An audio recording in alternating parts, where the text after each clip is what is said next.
Buenos días. Buenos días, doctor. Buenos días. Hola. Buenos días. Hola. Vamos a seguir viendo en lo que nos quedamos ayer. Me parece que más o menos fue por aquí. Digo, en cuanto a la presentación y en cuanto a lo que estábamos diciendo, pues el asunto acá es relacionar estas cosas básicas de neuroquímica con el asunto práctico de luego la atención a los pacientes. Y entonces, bueno, por una parte, tener en mente lo que decíamos ayer, ¿no? Que la mayoría de los medicamentos antidepresivos que se utilizan en la actualidad tienen que ver con la neurotransmisión serotoninérgica, y particularmente pues está el grupo de los inhibidores selectivos de recaptura de serotonina que mencionábamos ayer, y hablábamos que si la fluoxetina, la sertralina, la paroxetina, la fluvoxamina, el citalopram, el escitalopram, todos más o menos hacen lo mismo, al punto que en Estados Unidos la FDA pues ya dijo que no va a admitir nuevos medicamentos inhibidores de recaptura de serotonina, porque pues básicamente hacen lo mismo, ¿no? Entonces son diferentes presentaciones de sales que luego parecen no tener muchas ventajas entre sí. Sin embargo, pues ahorita hay varias opciones de estos medicamentos, y el último que apareció y que propiamente no es un inhibidor selectivo de recaptura de serotonina, pues es que les anoto ahí, que se llama bortioxetina, ¿sí? Que funciona bien, igual para episodios depresivos mayores, y ahorita nada más está aprobado su uso para el tratamiento de episodios depresivos mayores, ¿sí? Funciona bien en el sentido de que funciona igual que todos los demás que había antes. Y les comentaba también que, bueno, si nos regresamos acá al asunto teórico, pues luego vemos la gran cantidad de actividades en las cuales está involucrada la transmisión serotoninérgica. Chéquenle acá en la diapositiva la presentación. Sí están viendo la presentación, ¿verdad? Sí, sí se ve. Ahí está. Entonces, digo, serotonina tiene que ver con todas esas cosas que dice ahí. O sea, por una parte, con cuestiones relacionadas con el ánimo, con la afectividad, pero también con ansiedad, y además con cuestiones también que luego son como muy afectivas, ¿no? O emocionales, como esto de la irritabilidad y la agresión. Pero no solo eso, o sea, serotonina también tiene que ver con asuntos de pensamiento, incluso de apetito y de los ritmos, tanto diarios. En este asunto esto de los ritmos circadianos, pues está relacionado con la cuestión de mantener el estado de alerta y la activación durante el día, pero además con los ciclos que tienen que ver con periodos más prolongados, como los ciclos estacionales, ¿no? Que luego les comentaba yo esto de los ciclos y de los periodos, tanto circadianos como estacionales, pues se ha relacionado también con la aparición luego de los cuadros depresivos, de tal manera que incluso existe una variedad de trastorno depresivo mayor que tiene el especificador de trastorno depresivo mayor estacional, ¿no?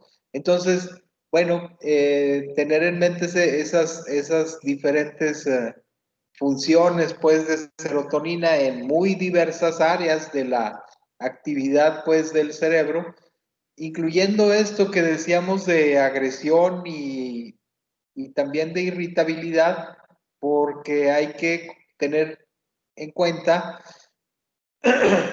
que se considera que este neurotransmisor funciona como una especie de freno neuroquímico, y esto es una forma de decir que luego podemos pensar en el uso de inhibidores selectivos de recaptura de serotonina en aquellos casos de pacientes que tienden a ser más impulsivos.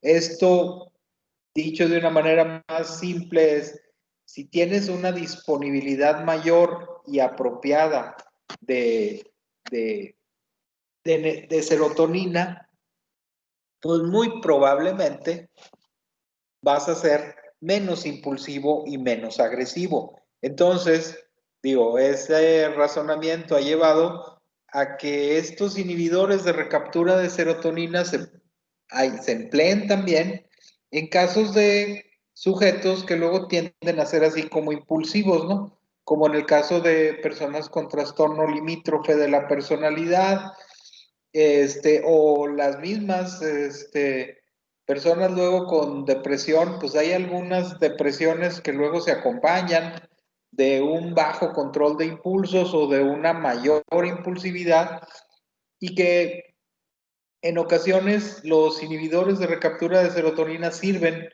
para, para disminuir estas manifestaciones clínicas, ¿no?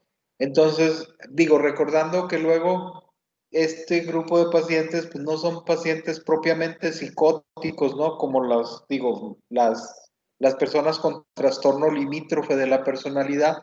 Entonces, no es raro que en un cuadro con esas características, que luego tiene que ver con, eh, las manifestaciones, luego en los criterios diagnósticos incluyen esto de las autolesiones, de las amenazas suicidas, de la conducta impulsiva y caótica, de los intentos propiamente suicidas, y si ustedes le agregan a esto el hecho de que el sujeto, además,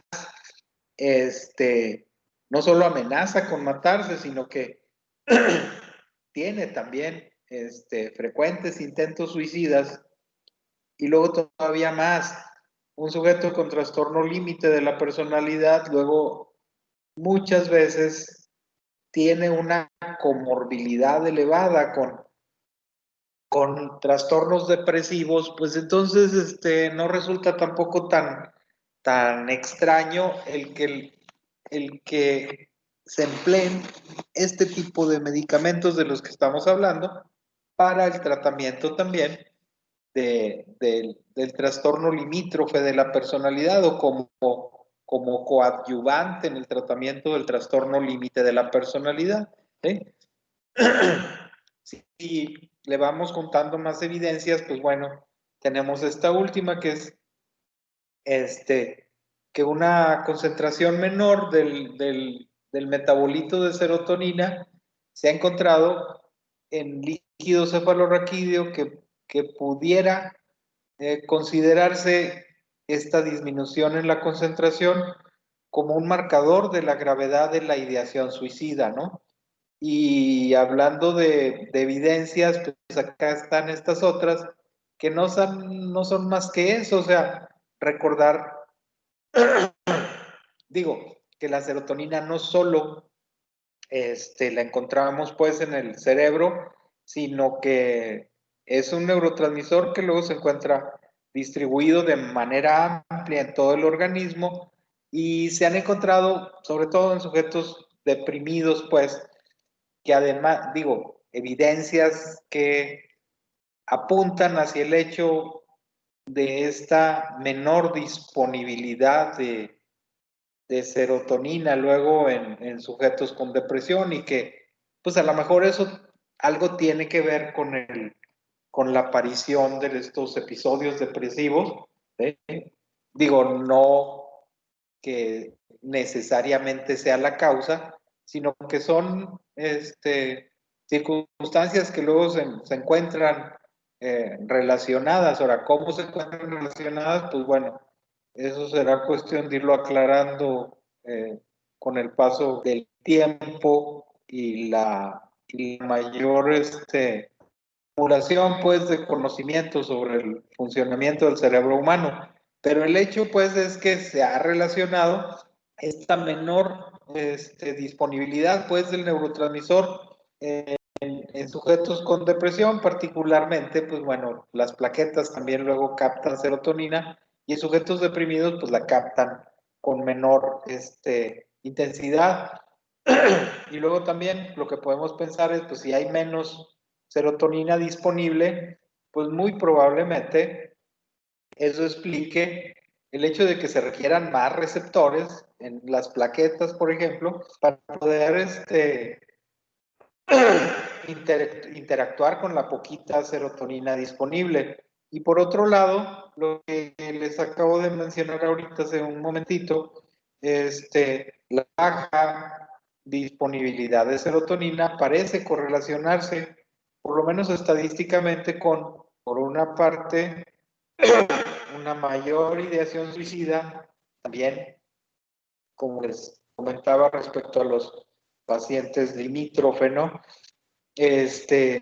Con menor control, con más impulsividad o con más agresión, ya está dirigida hacia uno mismo o hacia los demás. O sea, digo, porque luego hay quienes tienden más a autoagredirse, por ejemplo, y pues qué mayor autoagresión que luego intentar matarse, ¿no? O querer suicidarse. Y entonces, bueno, esto de la autoagresión y de la baja de serotonina, el asunto que luego nos hace pensar con detenimiento la situación es que esto de que la serotonina está baja no se limita exclusivamente a personas que están deprimidas, ¿sí?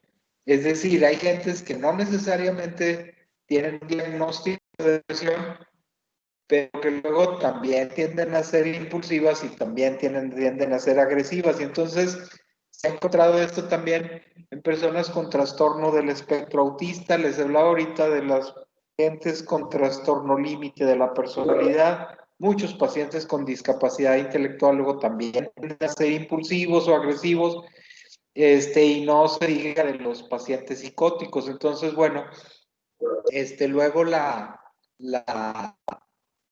situación, como ya hemos repetido en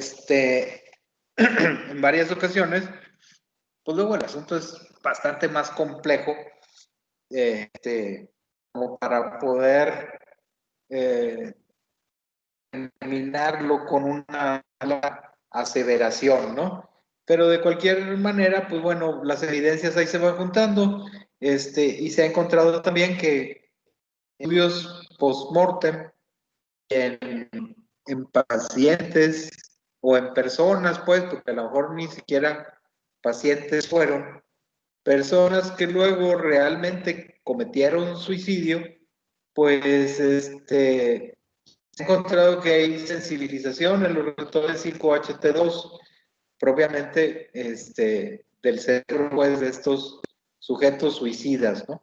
Entonces, les decía, tener en consideración la importancia de la neurotransmisión serotoninérgica, pues por una cuestión teórica que luego puede venir en uno de los exámenes que ustedes vayan a contestar. Me refiero, por ejemplo, en el sentido de considerar que la serotonina es un freno neuroquímico, por el lado de considerar toda la serie de funciones importantes en las que luego está involucrado el propio neurotransmisor, incluyendo, por supuesto, la cuestión del estado de ánimo y la cuestión de la ansiedad. Por aquello que decíamos, bueno, la serotonina tiene que ver con ánimo y ansiedad, y el hecho práctico es que hay una serie de medicamentos que mencionábamos ayer,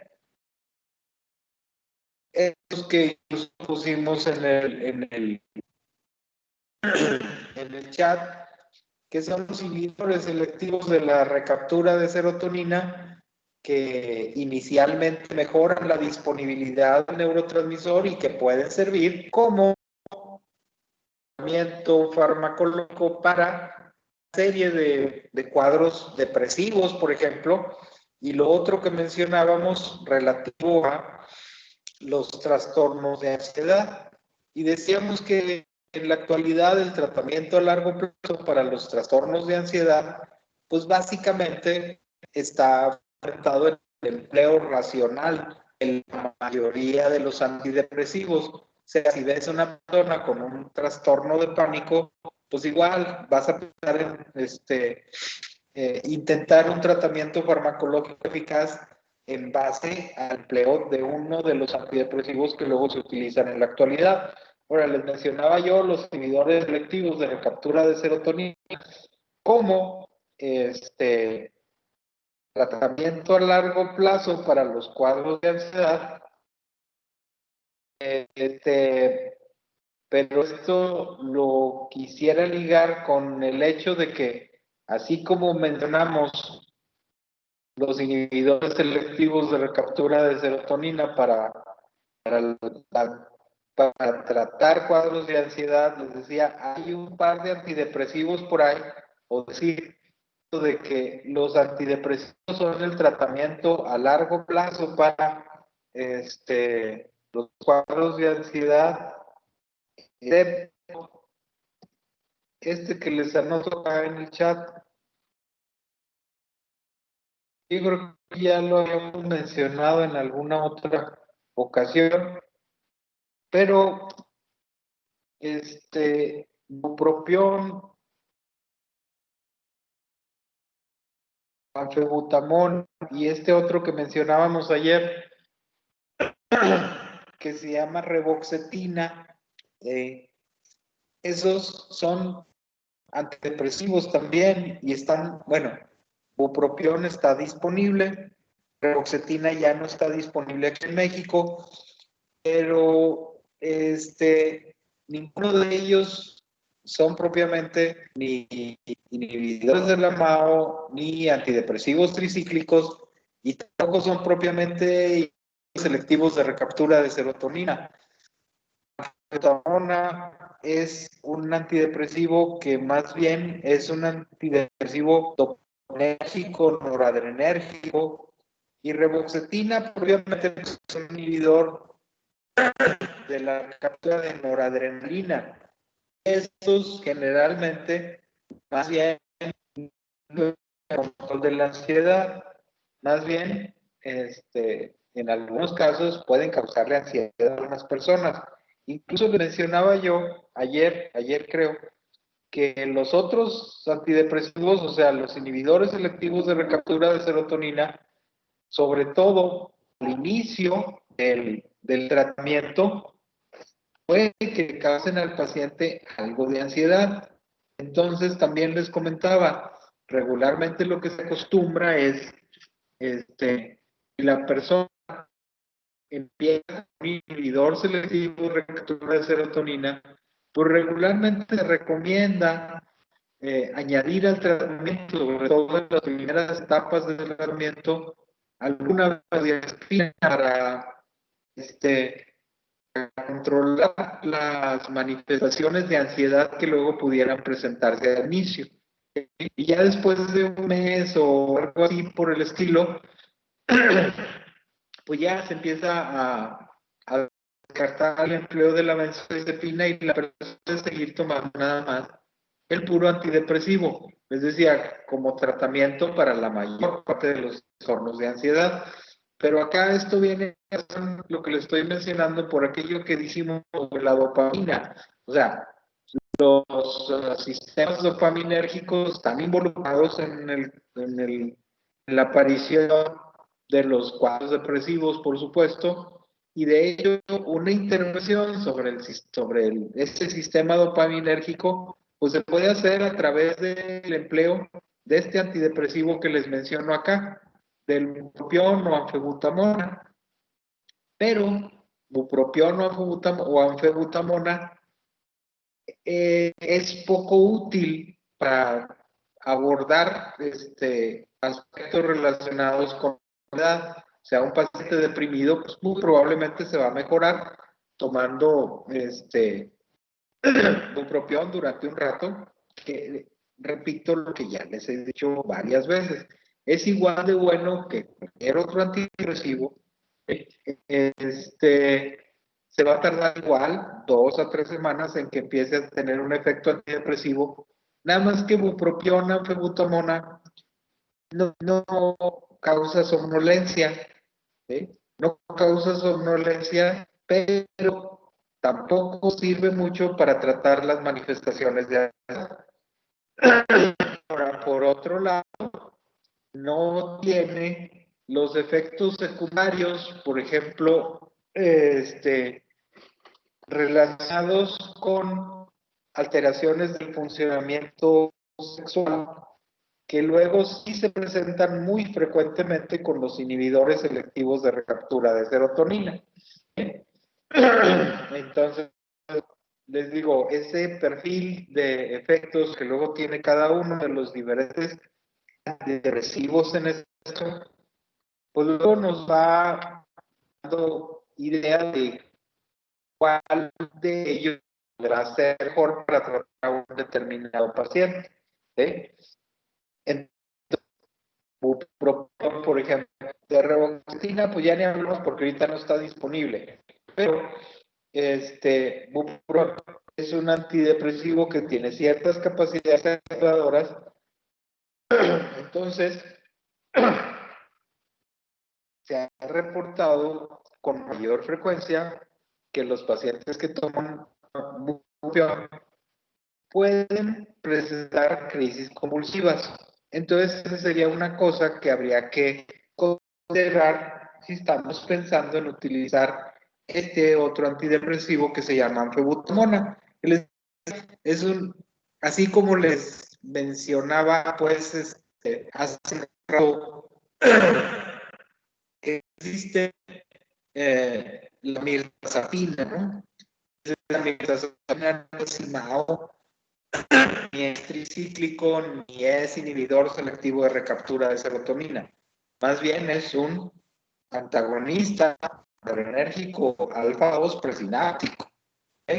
Digo, ciertos antidepresivos con algunas características poco comunes en relación a la mayoría de los grupos de antidepresivos. Ahora, anfebutamona tampoco es de ninguno de los grupos tradicionales, no es IMAO, no es ADT, no es SRS, pero parece ser que tiene un funcionamiento más bien, les decía, noradrenérgico, dopaminérgico, y entonces hay que tener más precaución, por ejemplo, en personas que tienen antecedentes de haber padecido alguna variedad de crisis convulsiva, porque bueno, pues con anfebutamona es con el que más frecuentemente se han reportado, o sea, reportan con más frecuencia que con los otros antidepresivos, aunque los otros también pueden inducir crisis convulsivas, vaya, eventualmente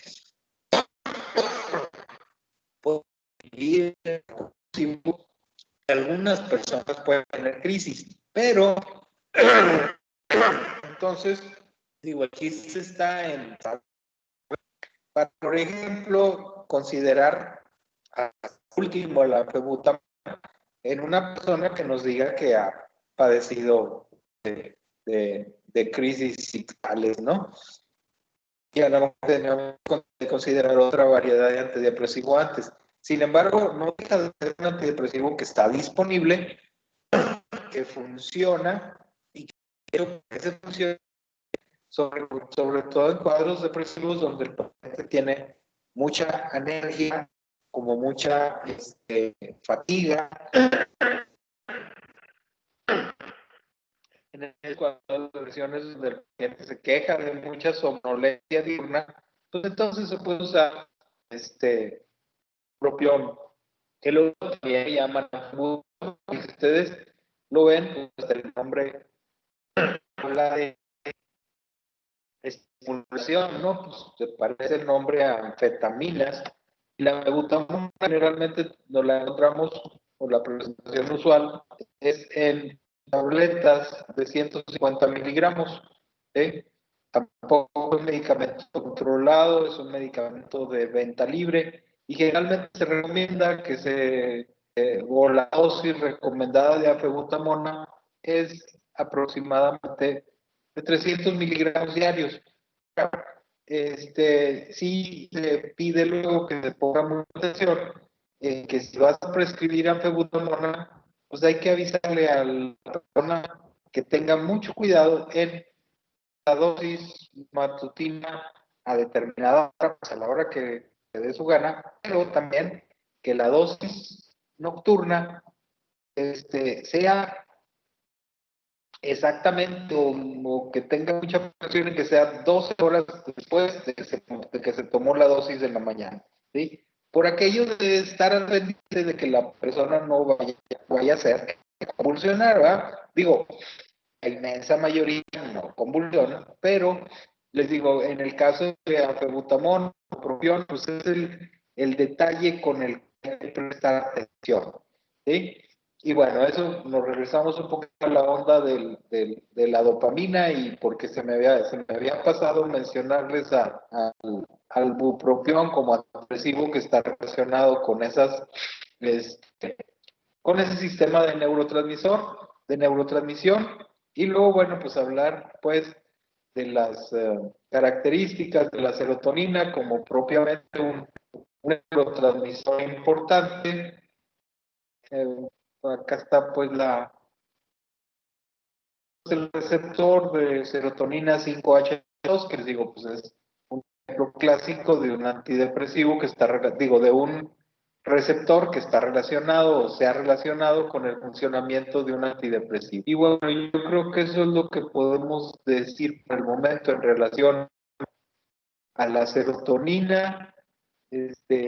Me sigue saliendo acá que la red está funcionando, digo, entonces, pues yo creo que como está fallando esto, vamos a dejarle por hoy aquí a la clase. No sé si tengan alguna pregunta, digo, a la exposición por lo menos. Si tienen alguna pregunta, pues ahorita no es cuando para poder pues, terminar la semana en calma.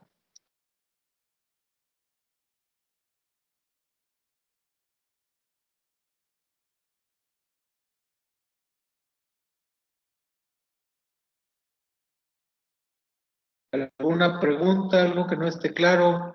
Creo que no, doctor. Bueno, entonces, si les parece, pues ahí dejamos por hoy, porque parece que está fallando esto. Dice que está mala la calidad de la transmisión. Y el lunes esperemos que no esté tan mala. Le seguimos aquí con el GABA o ácido gamma hidroxibutírico. Muchas gracias. Nos vemos el lunes. Gracias, Gracias, doctor. doctor. Hasta el lunes. Gracias, doctor. Hasta el lunes. Bye. Muchas gracias, doctor. Hasta el lunes. Bye.